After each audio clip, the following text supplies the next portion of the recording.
Hi, this is Brad Carlton from TrueFire, and I'll be demonstrating selected examples from the lesson 10 Things You Gotta Do to Play Like T-Bone Walker. This lesson appears in the September 2007 issue of Guitar Player magazine, was written by Jesse Gress. Here's example 1A.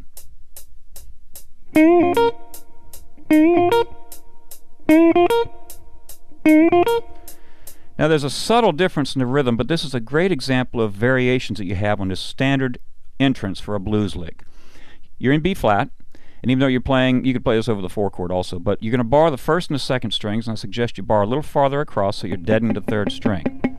Now on this particular guitar I'm getting a little bit of noise from the 4th string, so maybe I need to run a little more relief. Different guitars might cause you a problem in that because you don't have a lot of capability to dampen on that string. You could reach a little farther across, but for my purposes I'll just dampen the best I can with my right hand. Then you're going to bend with your 2nd and your 3rd fingers. So you're approaching, you start from the E flat, and you do a quick bend here because it's a grace note. So you don't really hear a lot of bending speed there. I mean, as far as the actual bend, it's real quick. Then you pick the 2nd string, staccato that 1st string. So the difference is the next time you play it, it says gradual bend. It's in a triplet format. So this would be much more apparent if we slow the tempo down.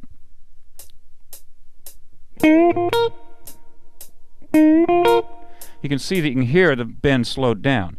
And then what happens is the first time you're bending from the 4 to the 5, the E flat to the F.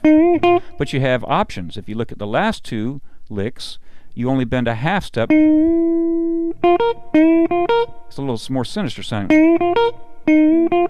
So it's very subtle here, and I suggest you practice this at a very slow tempo and discern the difference you have with this half step from 4 to sharp 4, or if you prefer flat 5, or the whole step all the way up to the 5.